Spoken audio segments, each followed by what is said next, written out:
Alright guys, as all the Dragon players told me at Nats, let's go round 2. So in this video of my 2013 September ban list according to Logic video series, I am going to get to delve into the crazy nerdery stuff. And I'm talking about, as you can see on the screen right here, cross-price elasticity of demand. Now, cross-price elasticity of demand is a couple things. The first thing it is much simpler than it sounds. The second thing that it is it's pretty much the most important economic concept going into Yu-Gi-Oh! And especially when talking about ban lists. And basically what cross-price elasticity of demand is, in order to get a more in-depth idea of what it is, you can watch my Yu-Gi-Nomics 101 videos. But basically what cross-price elasticity of demand means is that the prices and demand for one product almost always influences the price and demand of another product. Um, so say if the price of gas goes up, the demand for cars is likely to go down because fewer people are willing to go out and drive a car. It's the same with Yu-Gi-Oh! Now, the way cross-price elasticity of demand works is you have two kinds of relationships between cards. Cards are either complements or substitutes. What that means is that if a card is a substitute for another card, when demand for that card or the price of that card goes up, the demand and price or price for the other card will likely go down. So the more people are using one card, the less people are using the other card. That's what makes a card a substitute to another card. A complement to another card, which I'll be talking about in my next video because it's important for when Konami brings cards back, is when the price of the card you're looking at, when it increases the price and demand for another card. So let's think about some, say, examples of that. For instance, when Spellbook of Judgment was announced, the increase of demand for Spellbook of Judgment also rose the price for High Priestess of Prophecy. So the fact that people suddenly had demand for Judgment of Spellbook of Judgment meant that people suddenly had more demand for High Priestess of Prophecy. But today we're going to be talking about substitutes, because that tells us what Konami is going to do in order to protect their profits from cards that they're going to be coming out in the future. So what that means for Yu-Gi-Oh! Is that what Konami's going to do is it's going to try and hit cards that interfere with cards that they're going to produce in the future and try to get profits off of. So if a card is dangerous to the cards that they are going to be producing, they're more likely to hit that card. So the first thing, looking over here at my screen, that is like the best piece of news for me, especially knowing about cross-price elasticity of demand, is the announcement of Pot of Duplicity. This card is basically a Pot of Avarice that's been nerfed pretty heavy. So at the start of your main phase 1, target 3 monsters with different types in your graveyard, shuffle all 3 of them into the deck, then draw 2 cards. You cannot conduct your battle phase during the turn you activate this card. So this card, while A, being a really nerfed version of Pot of Avarice, is really nice for me because I absolutely hate Pot of Avarice, and if this card, which is actually a very good card, but is still a little bit, of course, nerfed in terms of its relationship with Pot of Avarice, this card's release will mean that Konami no longer wants to have Avarice in the game, because Avarice is just a much better version of this card. So especially if this card turns out to be a hollow of some sort in the TCG, which I haven't looked at it for Judgment of the Light yet. I believe that's Judgment of the Light. Well, that doesn't help me. No, it's in Shadow Specters. But the announcement of this card pretty much means that it is highly likely that Konami is going to ban Pot of Avarice, which for me is like the biggest celebration in the world, because I just hate Pot of Avarice. But cross-price elasticity of demand says that if Pot of Avarice is still in the game, there will still be demand for that card, which means demand for Pot of Duplicity will be lower than it would have without Pot of Avarice in the game. So especially if Duplicity turns out to be a holo, especially if it's like a super ultra secret, those are basically the holos you're going to get. Especially if it turns out to be a secret, Konami's really going to want to get Avarice out of the way. So that's really good news for me.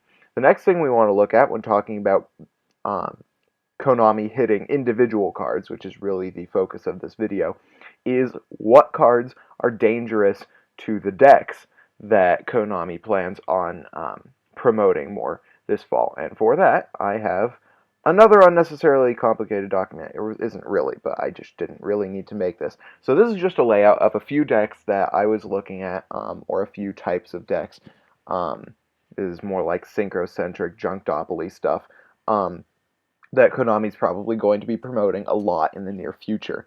The Brotherhood of the Fire Fist, because of the release of Chicken as a secret, is going to have a lot of promotion by Konami. Bujin, because it's the new big thing. Synchrocentric decks, because there are tons of synchros they are releasing and promoting right now, especially ones that are like high rarities.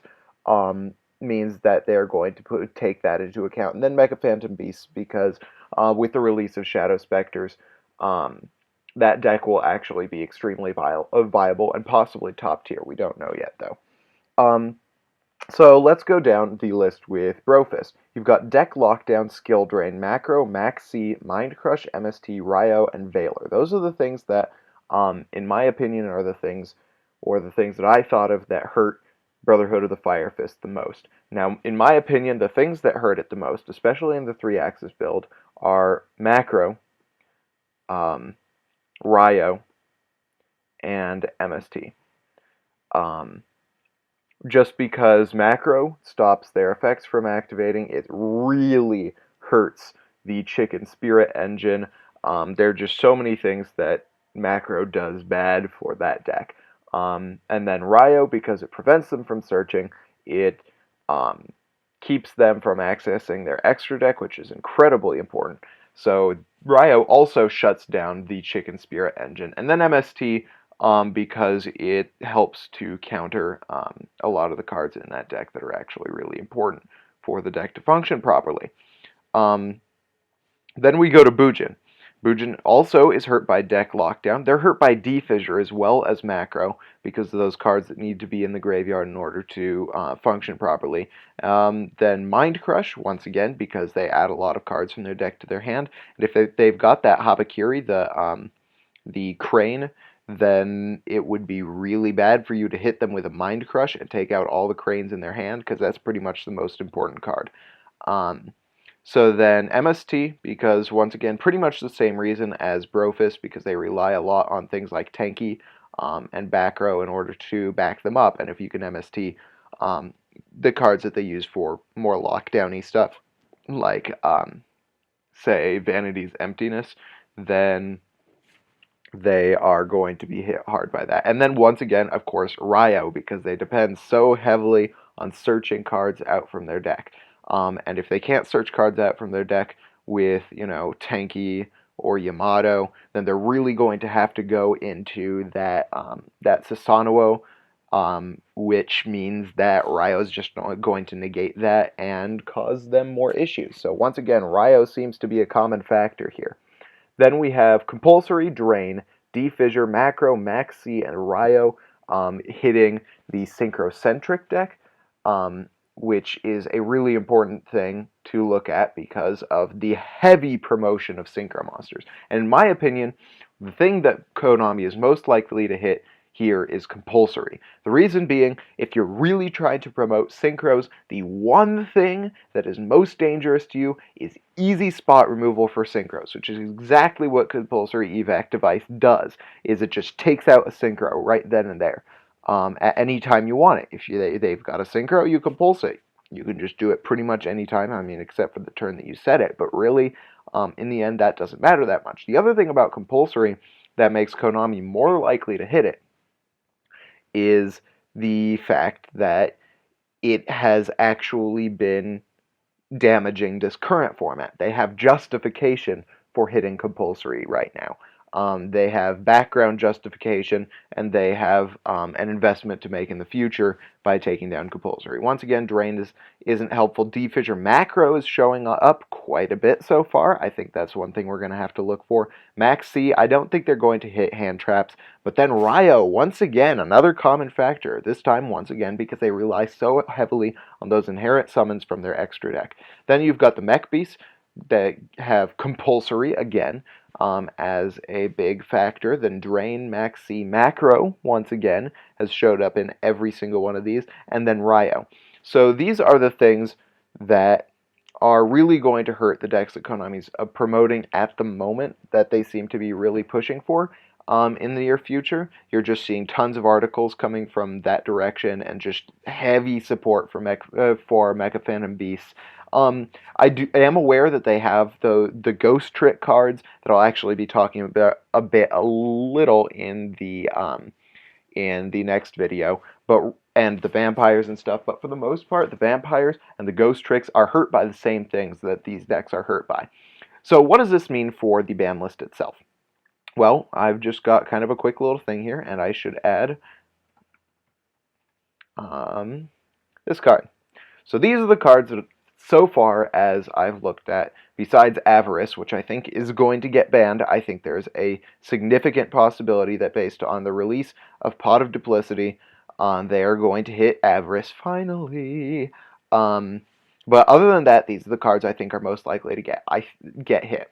One of the reasons why I think they have justification for hitting Ryo, even though it hasn't done a whole lot this format, is the fact that, once again, one of the rules that we know about Konami is they would rather move cards around that are already on the list than add new cards to the list. So Ryo going to 1 actually makes a lot of sense in that respect. Compulsory to 2 seems like a good move for them.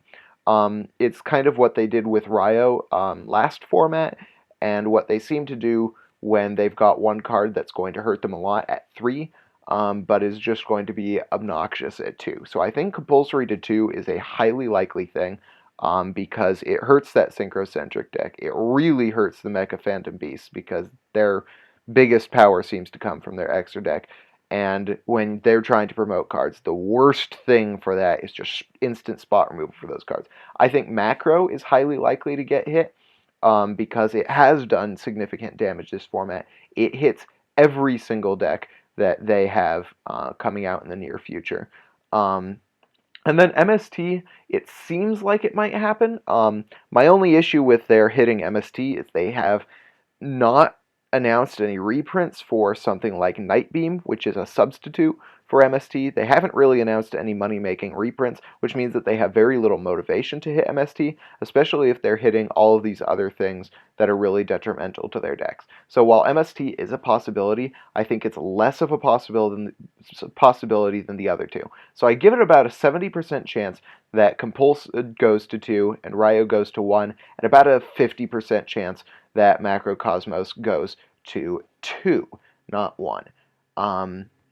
But that is pretty much what I'm looking at for standalone cards getting hit, with Compulsory to 2, Avarice to 0, Ryo to 1, Macro to 2, and the possibility of MST to 2 or 1. Not a significant possibility, but a possibility nonetheless. So that's what I've got for you guys as far as standalone cards and substitutes in cross-price elasticity of demand. Tomorrow I'll be talking about the cards that they might be bringing back and compliments. Once again, if you have anything points that you want to make in the comments below, hit me up. If I think it is a good point and I think it needs to be brought up, then I will put out your name and the point that you made, including the comment itself, in my next video. And of course, start discussing in the comment section below.